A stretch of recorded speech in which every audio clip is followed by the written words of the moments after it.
tapping into the dark dimension. The Church of Gibborim finds their Messiah when betrayal isn't really betrayal, and of course, possession by alien entities. We're wrapping up Season 2 of Marvel's Runaways. Episodes 10, 11, 12, and 13. Hostile Takeover, Last Waltz, Earth Angel, and Split Up.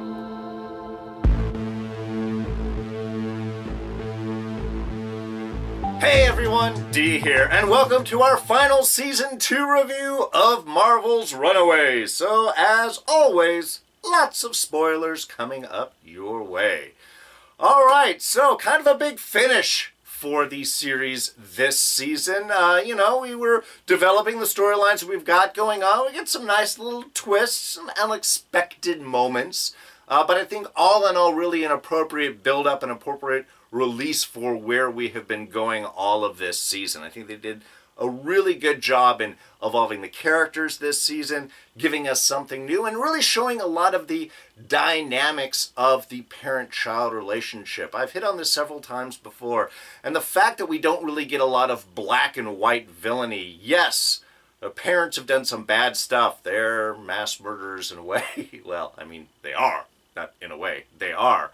But the fact that we really close into how much of their motivation has been, in some ways, cajoled by Jonah, kind of forced into the situation to begin with, and overall have really worked to kind of get to and protect their kids.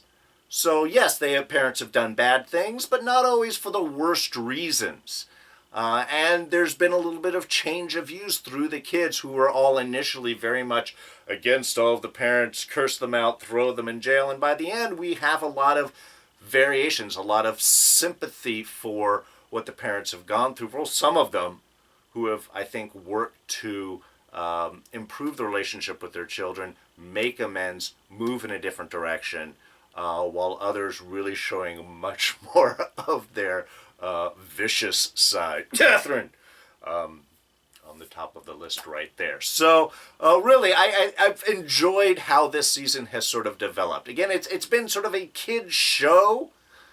I mean, a teenage, we got a lot of those kid hero points of view. But we've also done with a lot of sort of serious elements with the death and possession and everything else that's gone up with that. A lot of the darkness actually coming from the light Church of Gibborim, as it were.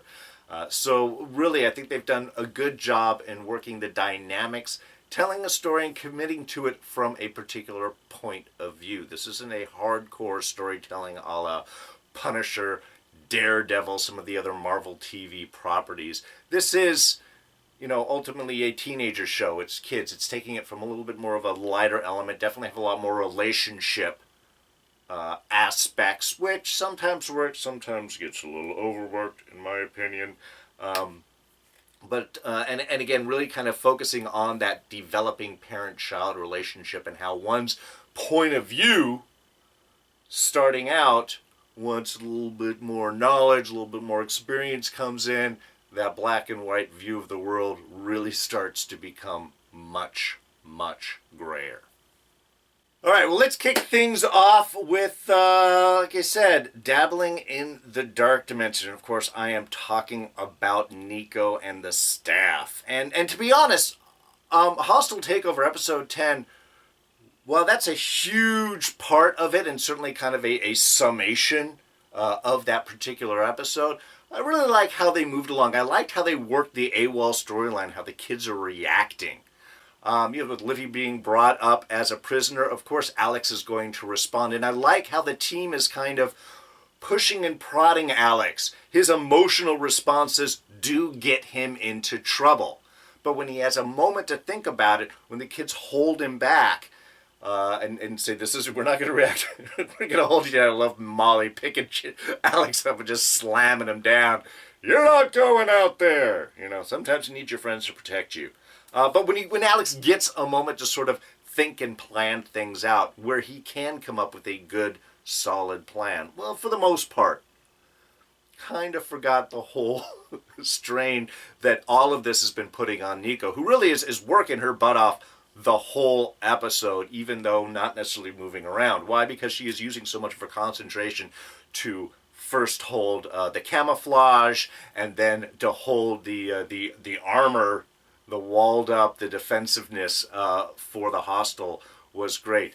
I love the suckering of AWOL in. Alex popping up, getting chased up there.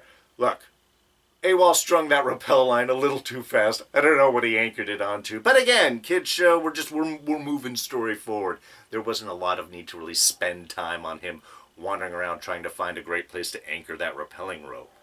But they did sort of gloss over it easier. But yeah, dropping into the hole, seeing Alex held up there by Carolina, then having the defenses pop up, him fall, crash to the ground. I mean, really, all of that was great. Even the bits of back and forth where A-Roll using his voice to taunt and push the rest of the kids, specifically focusing on Nico, who we're seeing is, after all of this, a lot of effort to hold on to the spell. Which was when we start getting into the really kind of interesting points. When she's talking about the staff pushing her, prying her, clawing into her mind. We're seeing the staff as an entity. Originally off, this was an object, a thing. It was just at least spoken of being designed by Tina with the whole checking of the DNA and stuff, which is not something we seem to see anymore. That was like a season 1 thing, the little prick of the finger to test the DNA. It doesn't really seem to have brought up, or at least they just maybe don't acknowledge it anymore. How many holes is Nico going to have in her thumb there from the little needle test? But that doesn't really seem to be, again, that creation aspect from Tina's standpoint from season 1 doesn't really seem to be the case as we're hearing this staff clawing into Nico's mind and, of course, exhausting her. So when Alex's plan does come up and is like, all right, let it down and now attack. Downside, it was a smart plan from Alex, I think, on that point. I love the whole, video game design here. This is what staying up all night playing Fortnite has taught me. Okay, you get some strategy ideas there. But as they're put down and we have Nico out, who's dropped the staff in the other room, and then suddenly gets pushed too much, AWOL there, everyone's about to be taken out. And then a whole new layer of Nico popping up. That kind of possession, lift up off of the ground, grab the staff, and the eyes. This is, I think, our biggest clue into really where this staff has come from, is when we get the eyes, which is straight out of Doctor Strange. That's Caecilius and the rest of his minions tapping into the powers of the dark dimension, the deal with Dormammu. And we see that exactly right there, which is a source of immense power from what we can see, because I don't know what happens with AWOL and his team, but then again, nobody knows what happens to AWOL and his team. Will we ever see them again? Have they been disintegrated? Have they been transferred to another dimension? Have they put into the dark dimension? Don't know. Part of me is fine not knowing at all if they never touch back onto the fate of AWOL. Part of me is kind of fine with it. The whole mystery, I think, adds an element of horror to it, which is great. Convenient that they left all their clothes, armor, weapons, and money. It's a good resupply run there. But again, this taps into where does the staff come from. And Tina, later on, when we get that great fight in the Pride secret headquarters there between Robert and Tina and Nico. Love that fight. I love we get some little great kung fu action, back and forth, 2-on-1. It's a well-orchestrated fight. And we focus a lot of wonderful hero poses from Nico kind of throughout the whole back half of this season, I think. But when Robert and Tina do get blown back finally, when Nico kind of taps again back into that darkness, Tina does make a statement about where the staff has come from. There's something that I haven't told you about. I think she says to Robert. So there's a whole background to the staff I've been kind of waiting to hear about. because it doesn't seem to have been a DNA thing. It didn't really seem to be a technology thing. I was curious if it had come from Jonah, but even that seemed to sort of skew over throughout this season, that there was something a lot more to the staff. Interesting, of course, that once Nico kind of taps into it, she can't let it go. She does have that initial urge and casts her little Wiccan spell to sort of separate herself from the staff and drops it back into the wall. But that lasts, until the next time they need her, at least Carolina needs her, and she's more than happy to tap back in. And is this part of the temptation of the staff as well? Because when she tried to summon the staff, just normally, wouldn't work. She had to, again, tack back into that dark dimension, the whole eye thing. And that gave the power of the staff. So is that part of the temptation of the staff too? We'll give you power to a certain extent, but once you tap into that, once you open yourself up, then that's going to be your only source of power. And that becomes, I think, the fear that Nico has for the rest of for the following couple of episodes, especially why she was so unable to sort of help Carolina there when they got to the crater trying to rescue Leslie, is there is that fear of, now there is this darkness. Do I have to tap into this in order to help?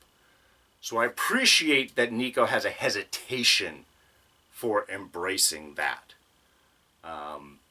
And the interesting thing, of course, is because of her relationship with Carolina, we really do have a light and a darkness coming together here. I mean, we have Carolina, who really is a being of light, or half being of light, and Nico, who is really, again, tapping into darkness quite literally. So the whole light-dark blend pairing right there seems very appropriate. It's certainly very symbolic in many ways. But yeah, embrace the lightness, embrace the darkness, balance the two, and you can be more powerful. Seems to be the lesson here. And yeah, speaking of light, the whole Church of Gibborim arc, also interesting. I found it really interesting seeing how Frank has stepped into his role as the leader of the church. There's a scene where he is talking with Leslie, where he's sitting behind the desk in the crater there. Very much with the whole Godfather vibe.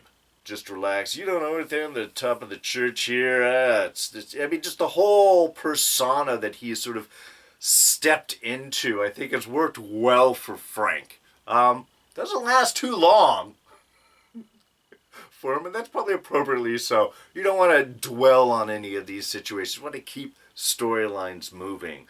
But interesting, as we see with Leslie getting taken away, Carolina wanting to go back and rescue her. Of course, she's lost her father, as far as she knows at that moment. Doesn't want to lose her mom. Leslie really trying to do something good by dismantling the church. But of course, we've got a lot of people invested in the church. Frank enjoying the power. We got the Gibborim sisters there. I love the little face-off between them and Leslie. You don't know anything about the church. You were born. I remember you when you were just a little kid. And it's just sort of this perfect thing of this young person who was grown up in the church, now seeing the truth of it and willing to dismantle. And of course, people who are used to realms of power not wanting to give that up. Was expecting a lot of this for Leslie to maybe start elbowing and punching people in the face in order to escape. I was wondering if she's going to do some sort of physical lash out. That's what I just kept thinking. I was like, you're being pushed around inside this crater, maybe you need to elbow somebody and start running, grab a thing, take a hostage, get out there in some manner. But then what would she need the kids for? We also, and I had mentioned, I think in the last review, that story of Leslie's mom, how she was excommunicated from the church, was thrown out, banished, I believe was the term that they used. And of course, wasn't so much, was sent to the crater, became kind of brainwashed, became the new leader, became which is funny, of course, always, the person who is brainwashed against the church ends up being the one who brainwashes others to stay in the church. Kind of a perfect circle right there. But of course, we do find out that said torture, or said whatever, is Susan, Leslie's mom. So we get an interesting arc, and I sort of love that, how that all went. How when Leslie sort of went in, looked in the files, saw and used her name, Susan. You're not supposed to use my name! Again, creepy, weird, for sure, but it was a nice, I like the fact that it sort of woke her up and got her into, all right, we need to get you out of here. Well, sort of. It was interesting once Susan got Carolina and led her over to Leslie, that her plan was like, what? I wasn't about getting you guys out of here. It was about this reunition. Again, even though Susan's been brainwashed, she's still sort of committed to this vision of the church, even if she can see how much of it is wrong. And I think that's sort of an interesting development for her, because when they finally get out and Carolina has to sort of expose herself in a way in order to convince the rest of the church to leave, or convince the rest of the church to let them leave. That is really an interesting evolution. That wasn't where I was going. Once they're leaving the exit, was expecting Nico to come in with the staff and boom, and freeze everyone and open the doors and all run out and be fine.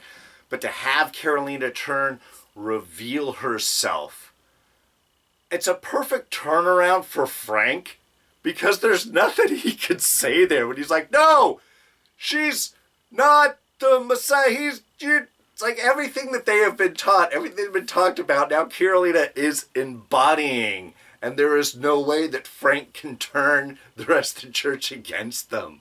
It was a perfect in-your-face move. The consequences, of course, being is it's not just a way to stop Frank to get out. That does confirm everything the church has been teaching. Carolina is revealed as the Messiah, the one that is talked about in the book of Gibborim.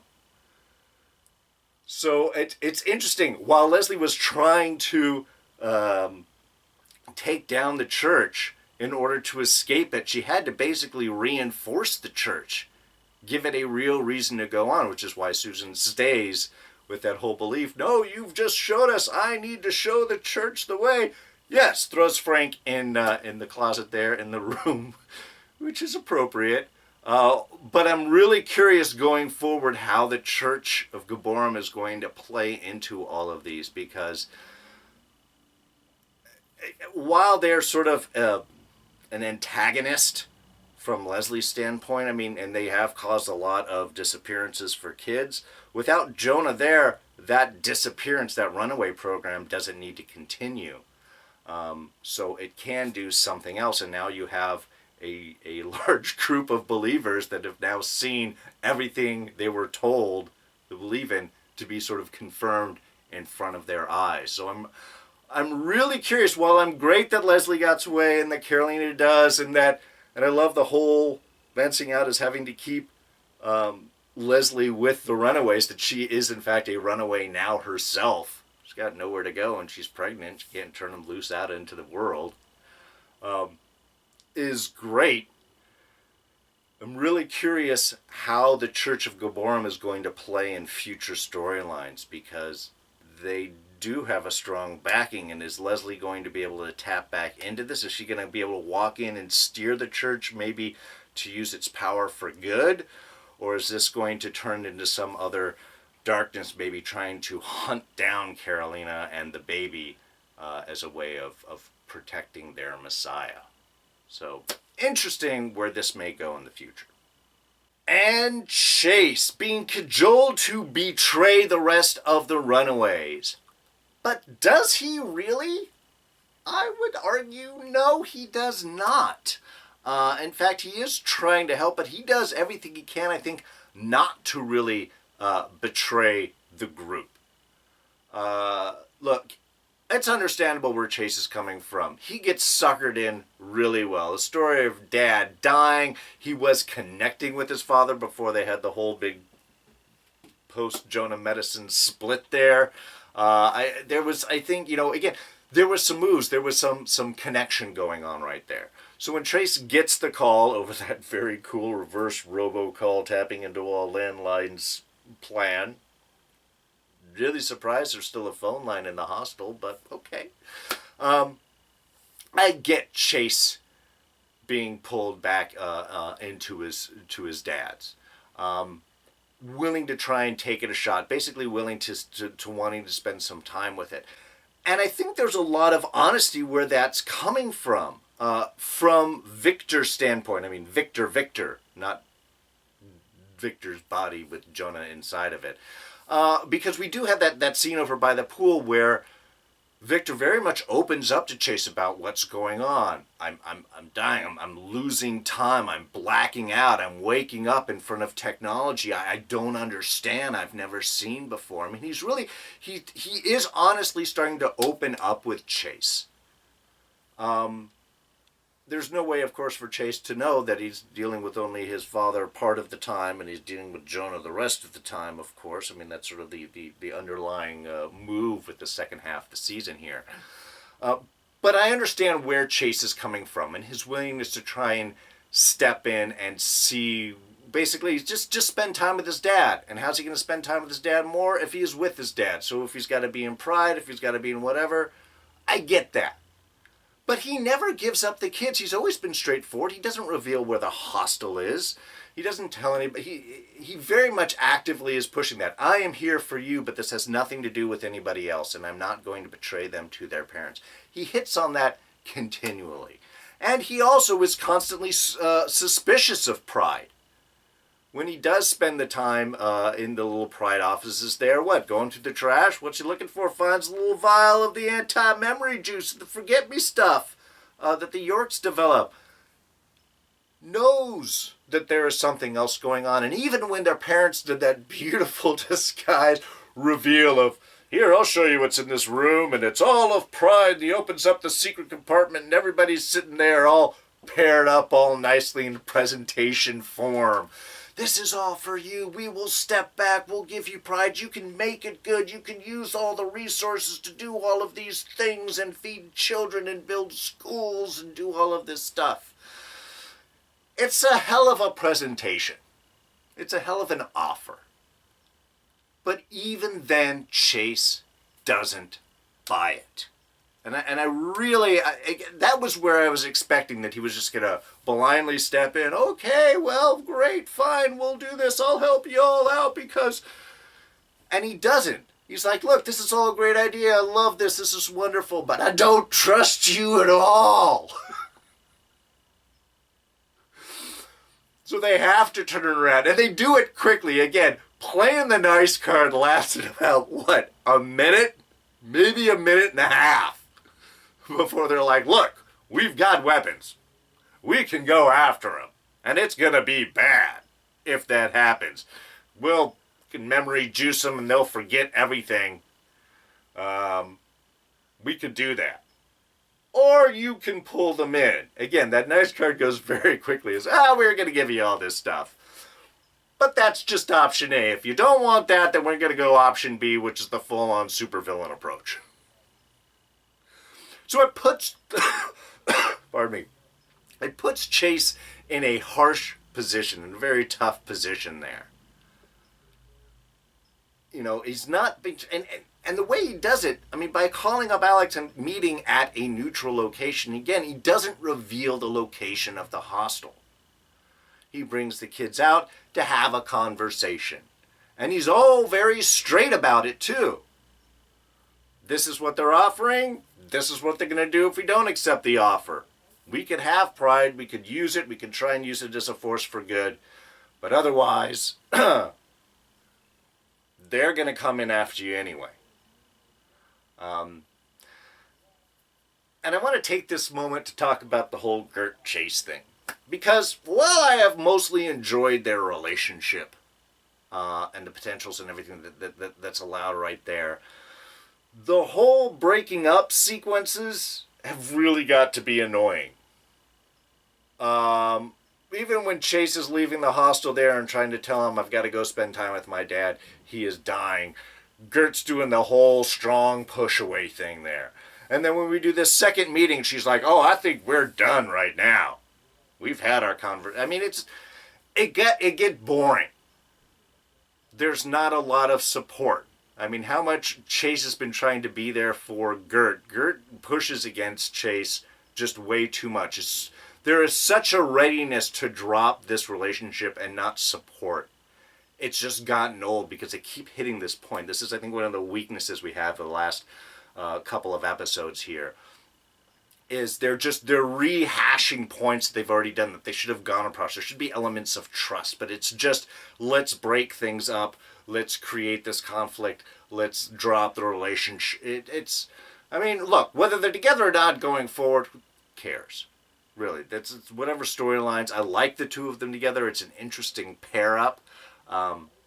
But this lack of actual support for any dynamics in the relationship, any strains, any tests of the relationship. Really, by the time we got to the end of the final couple episodes, I was over with. I was like, I don't want to see this anymore. Be together or be broken up. But stop with this back and forth, oh, you've hurt my feelings crap. Really kind of annoying.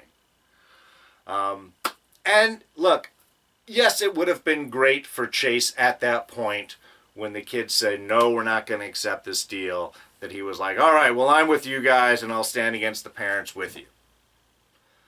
Perhaps if the attack was launched then. But they did last long enough for Chase to leave, get the car, for then Tina to tap back in and be like, all right, well, yeah, it didn't work out. Okay, goodbye. We've got stuff going on. Again, there wasn't any waiting. And in a way, I sort of appreciated that too. They're not going to accept the deal. Why waste time? You know where they are. Do the whole setup. Boom.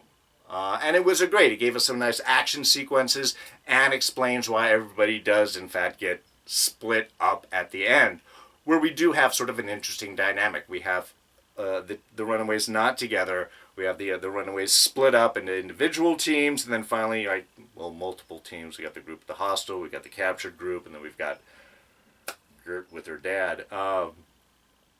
It adds an element going into season 3 of now we've got to get everyone together. We've got to rebuild our strength. We've got to fight the team. It motivates everyone. And I enjoyed that particular direction. It does leave it in a good spot going forward into season 3. And the royal family, the magistrate and the rest of his family, finding out who Jonah is, what was going on with the ship, who all those entities were, and setting things up for some interesting storylines going forward. Definitely some new challenges that we weren't expecting. But let's start this conversation off with Zavin, Carolina's betrothed, who in a very cool little flashback story animation sequence gives us this history. I think there was sort of an interesting way of just giving a quick catch-up as to what's going on with the story. Better than just straight exposition. We did get sort of a visual sale. Yes, there's narration and so on, but again, I think it was a nicely done sequence to kind of give us this backstory of the prophecy. The prophecy was created a long time ago. Then after thousands of years, nobody remembered where it came from. But at some point, a person hears about the prophecy, thinks the prophecy might be about them, commits to the prophecy, and then ultimately what? Is part of the prophecy? Is who the prophecy is talking about? We're not entirely sure exactly, but it certainly brings Zavin into the whole fold of the storyline. Zavin, as we might remember, was the name that Jonah was speaking to when he was talking about getting the ship prepared in Last Rites back in the middle of the season. So we do know that Zavin has been part of the ship. Now we find out that he was basically connected himself to the royal family. He believed in the prophecy, followed it up, stowed away on their ship, was discovered, and then over time basically learned how the whole ship worked, became its operator, because the royal family doesn't bother piloting or cleaning or maintaining or any of that type of stuff. They're the royal family. That's what you get your shapeshifter stowaway to do. Keep him alive. Wonder if they was doing a whole Dread Pirate Robert there. Good night, Zavin. Sleep tight. Most likely kill you in the morning. Probably not, but possibly. Anyway, so the great thing about that is it does tell us about who Jonah is. He's the royal family, the magistrate. He's got the rest of the family that was in the ship. That's what was buried there. And, of course, the bigger part is that they're not dead. They probably escaped. Zavin escaped before the ship hole blew up. They are creatures of light. They can just possess bodies. So we get our backstory here, which is nice. As for Zavin as a character, kind of annoying. I mean, gives us the backstory. It helps a little bit in the encounter there with Helena and Jonah, or Victor, trying to catch Carolina right there. Was able to pick up the little device and so on. So, I mean, he does a minor amount of contribution. Again, it's mostly backstory and exposition. What annoys me is now we're moving back into this love triangle thing. Because obviously we have Carolina and Nico are a couple, and now Zavin is stepping in saying that, oh no, Carolina, we're supposed to be together. And it's, I don't know, it's a standard teenage kind of storyline. We see it in all the YA movies that we had. It happens a lot in all of the CW hero stories, and we're hearing it again. How do we complicate relationships? Add a third wheel in there. Let's make this a love triangle, and who really loves, and who's this person actually going to be with, and it's annoying. Personally, it just adds unnecessary complications into already a very dynamic storyline. So, not really necessarily a big fan of Zavin being introduced for that, but I guess it's good to have a shapeshifter with you. As long as they know you don't shapeshift over people that you care about. There's rules, proper things you should be doing. So that was all very cool. But then, of course, we understand now what is happening. Before, I thought that it was Jonah caught in a singular body, was out there and partially possessing people, but then jumping from body to body. When we find out, and we get that scene between Jonah and Tina, not Victor. Oh, hugs! We find out that this is laying in the lines that there are multiple entities here. That this is the crew or the people that were in the spaceship now possessing. There's 4 of them all together. They're possessing Victor, Stacy, Tina, and who is the 4th? That really ends up being the question. That's probably something they're going to play with at the beginning of season 3. Most likely, it seems like it's one of the kids. I'm guessing possibly Nico, who seems to be feeling very off. She's the one idea. I'm not sure if that would be a really weird addition on top of her dealing with the dark dimension connection with the staff. That's one thing that makes me think maybe no. Was thinking it might have been Chase, and that could have brought the sort of family together. But no, I think they're going to leave that up as sort of a mystery going forward. Maybe they've tossed a few clues about who it might be, but again, not really sure. Interesting where we have that final sequence there, where we have Jonah Victor talking with Stacy and Tina about preserving food. They've got to rebuild a ship. It's going to take a generation, maybe 2, but these bodies, they can't hold us. We have to reinvigorate, continue along the sacrifice idea that Jonah had with Pride beforehand. But now what? They can slowly tap into people? When we get that reveal of who looks delicious, who should we eat first? And we've got Chase, Janet, and Carolina all in those little storage tubes. I guess the fridge of the future for these aliens. Again, curious, are they going to slowly tap in? They can't just take out one. I mean, they can't, to me, in my mind, they can't take out any of them. One, Carolina seems to be straight off the menu, because Jonah has all talked about constantly wanting to get his daughter, wanting to bring it up, wanting her to be part of the trip. I don't see him suddenly changing his mind and deciding that she can just be food. Chase is part of the Runaways, so unlikely that he is going to go. They'll probably suffer a little bit. And Janet seems to be the most likely if they're going to sacrifice any of those 3. It will piss off Victor even more, be an additional motivation for him, certainly motivate Chase to go stronger and harder against the aliens when he's eventually rescued and freed. But I've liked how Janet's evolved. Janet has done a lot of smart decisions. She sussed out a lot of things. She was the first one that was figuring out that something was definitely wrong with Victor, and sort of, I don't know if necessarily suspecting the whole possession thing, but definitely knowing something was wrong. She seemed to be the quickest on top of that. So I've really enjoyed where Janet has evolved into. So I would hate to sort of lose her. But that's why I'm thinking none of these three seem to be somebody that's going to be a source of food, unless they can slowly drain them over time, use them as sort of a long-term food source. And that might work, because then you can just have injured people, drained people, but not gone people, not killed people. So, yeah, but I definitely think that Carolina is off the menu. If anyone's going to be sacrificed, it is definitely not going to be her. They could do Chase if they want to add a level of complication, but I don't think they're going to. We need to have a motivation for the rest of the kids to sort of help out, and it'll give Chase, once he's rescued, I think, an additional motivation to be with the kids as soon as they realize again he didn't really betray them. He did his best to try and save them. He was just taken advantage of, like everyone else.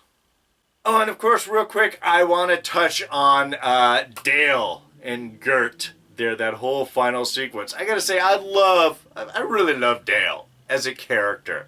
And I loved seeing over these past episodes how he has been suspicious and reacting off of Stacy, and realizing there's definitely a line that Stacy's willing to cross, or Stacy is willing to cross, that Dale is not.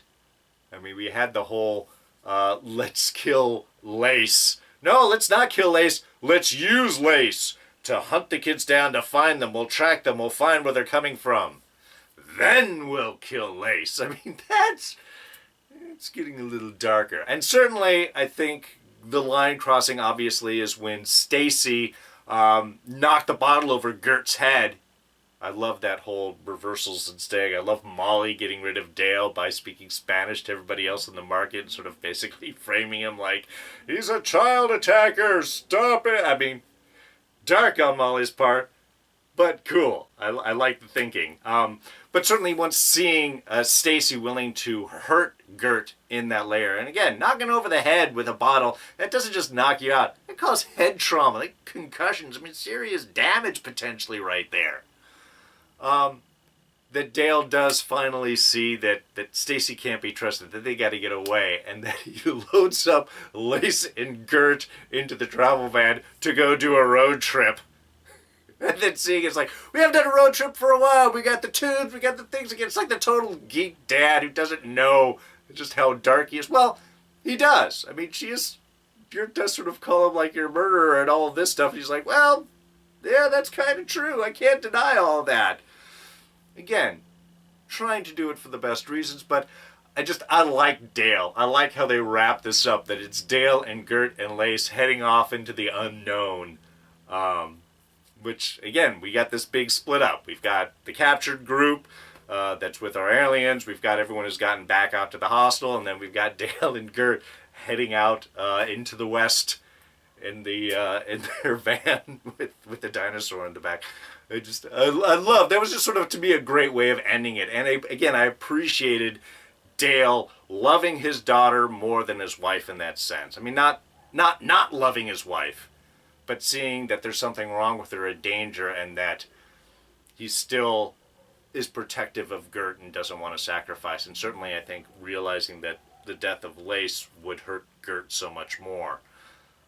Why do that at this point? So I loved that particular choice to move things on. And I would love to see that sort of relationship develop a little bit more. Because once the rest of the team realizes entirely what's going on, this whole possession bit, I think Dale's going to be useful in reversing that. Because that's going to be the first goal there, is you have to find a way to expel the entities from the aliens from everybody else's bodies. Because Chase isn't going to want to lose his dad. Nico isn't necessarily really going to want to lose his mom. Dad's in the hospital, but glass in his neck. God, I thought he was going to die right there in that whole battle. But they just said that he's in the hospital, so that's fine. And certainly he's going to want us. Dale's very highly motivated to save Stacy. So I think this is sort of a great meetup because they'll be able to use Dale and his knowledge and stuff as just one more source of info, one more resource in order to expel these aliens, which, like I said, is going to have to be pretty much at the top of the list of what to do in season 3. Well, rescue Chase, Carolina, and Janet, and then take care of the entities. 1 and 2 pretty much right after each other. Oh, and real quick, I just wanted to comment on the hilarity of the Pride employees being suckered over to Victor's house and then being used as test dummies for the weapons, and just repeating it, just getting mind wiped and repeating it over and over again. Especially the fact that they are literally repeating the same conversation, I think was just hilarious. It does sort of give an interesting question about randomness and destiny, and the fact that, are you always going to have this same conversation, always have this same response to each of these words said, or is there going to be any variability in that? From here it says no. It's the same over and over. Once you're locked into a mindset, all those words, all those responses are going to be constantly repeated. So, again, small little thing, but was certainly hilarious. And yeah, the next day when they're just like, what day is it? What did we do last night? Yeah, it's awesome. But of course also explains Chase finding the vial of forget-me-juice. Oh, I get that Chase knows ballroom dancing because Coach made him do it to develop the lower body strength and poise and such. Okay, cool, interesting backstory. But where did Molly learn to dance like that? They didn't give any indication of that. You get why Chase could do it then, but how was Molly able to dance and go right into all those dance moves too? Just curious. Oh, and when Chase brings Gert over to her parents, smart move. Also very smart the fact when he susses out that it's Lace who's sick and Gert's sick because she's connected to him. Again, very smart on him. But when he drinks the orange juice and Gert's like, no, that could be poison, and he goes right out. That's awesome. It wasn't just a collapse. That was a full-on, just full-body tilt back and out. It was just... I thought that was awesome. And I love the way that Alex was wrapping up the sort of bit with his parents there, bringing Darius's influence again back up to him, using the gun that Darius had to get Alex's DNA on, and then using that to frame up his parents. Not shooting them, but getting the cops to come in to take them away. A justice way for them to pay for their crimes. So I thought that was greatly done, and I love the fact that he ends that with a great statement to his parents of dominoes, which is the last big line that Darius had dropped onto Alex. So brings things around really nicely, gives Alex the justice that he was searching for without stepping over a dark line himself. Alright, so this is going really long, so I'm going to just sort of try and wrap things up now. I know it's 4 episodes, but it just seemed odd trying to do a 2 and 2 and small little ones. You know how much I like to talk. But yeah, I wanted to be sure to hit on really the big themes of the episode and what we can expect going forward in Season 3. Like I was just talking about, I think it's going to be, we've got to rescue Chase, Janet, and Carolina. At least Chase and Carolina, if Janet's the one that ends up being sacrificed. Again, don't know, don't think so. And then find a way to expel the entities out of Victor, Tina, and Stacy. And, of course, find out who the 4th one is in. So, again, all very, very interesting. But this should be what we were expecting going forward into Season 3. We've got the team split up. They're going to have to come back together and then use some of the other Pride members, the adults, to fight against their former teammates, the possessed ones. So, really interested. This was a great way to end, I think, this season.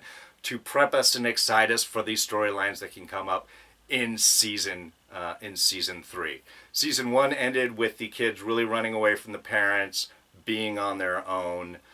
Now we've got the end of the season 2. Those kids all split up and realizing they're going to have to work with at least some of their parents in order to defeat really the larger force, really the source of evil. And that is, of course, the magistrate and his family. We'll need to learn a little bit more about the Staff of One, where that came from, and see if that is going to be suckering Nico into darkness and therefore give an opening for Zavin to step up and be like, hey, Carolina, I'm not dark and crazy. Or